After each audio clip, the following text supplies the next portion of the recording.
ভয়ঙ্কর কিছু প্রাণী আমাদের দেশে চলে আসছে। ভারতের বাঁধ ছাড়ার সাথে সাথে শুধু বন্যার পানি দেখা দেয় না, এর সাথে পানির সাথে চলে আসছে ভয়ঙ্কর ভয়ঙ্কর বিষাক্ত সাপ, বিচ্ছু, বিভিন্ন ধরনের প্রাণী।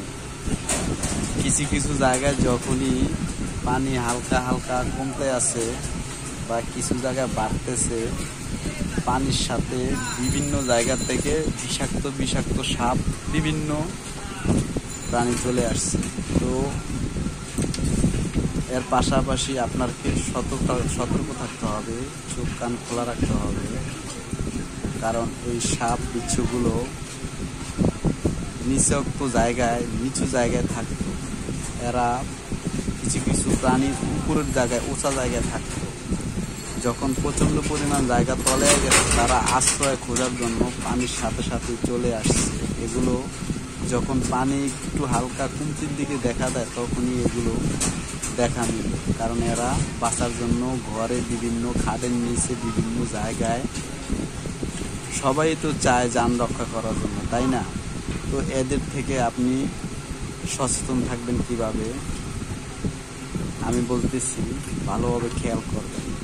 আপনি যে ঘরে থাকেন, ঘরের চারিদিকে মাটিতে কিছুটা ব্লিচিং পাউডার চতুর্দিকে ছিটিয়ে দিবেন।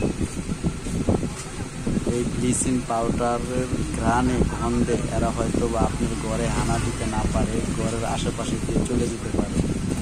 এই জন্য শুধু বন্যায় ক্ষতিগ্রস্ত রয়েছে সেটা বললে হবে না, এদের থেকে রক্ষা পাওয়ার জন্য আমাদেরকে এই কাজগুলো করতে হবে। বাথরুমে, বিভিন্ন জায়গায়, আপনার ঘরের চালের ভিতরে, যে কোনো জায়গায় এই যে বিষাক্ত সাপ, এরা কিন্তু সহজে মানুষকে ক্ষতি করে না। আপনি যখন কিছু করতে যাবেন, আশেপাশে ঘাপটি মেরে থাকবে, কোনো কিচ্ছু বলবে না, তখন তারা মনে করবে কি তাদেরকে আপনি ডিস্টার্ব করতেছেন, তখনই আপনাকে আক্রমণ করবে। এজন্য আপনাকে খুব সাহসী হয়ে আপনার নিজেকে সচেতন থাকতে হবে। হ্যাঁ, সাথে সাথে মনে করবেন যে কিছু ধারানো কিছু জিনিসপত্র, লাঠি আপনার কাছাকাছি রাখবেন, যেন সাথে সাথে আপনি দেখার সাথে সাথে কোনো একটা আক্রমণ করতে চান বা আক্রমণ করতে পারেন। নিজেকে সেভ করার জন্য নিজেকে অনেকটা সচেতন থাকতে হবে। বন্যায় শুধু ক্ষতিগ্রস্ত তো হয়েছি, কিন্তু বন্যার পানির সাথে এগুলো চলে আসছে বিভিন্ন জায়গা থেকে। তো বন্ধুরা, কি বলছি নিশ্চয়ই বুঝতে পারছেন। আর এই মেসেজটি বিভিন্ন জায়গায় পৌঁছে দিন। আমার পেজে যদি আপনি নতুন থাকেন, তাহলে অ্যাক্টিভ থাকতে পারেন। আরও ভালো ভালো পোস্ট আপনাদেরকে দেওয়ার জন্য চেষ্টা করুন।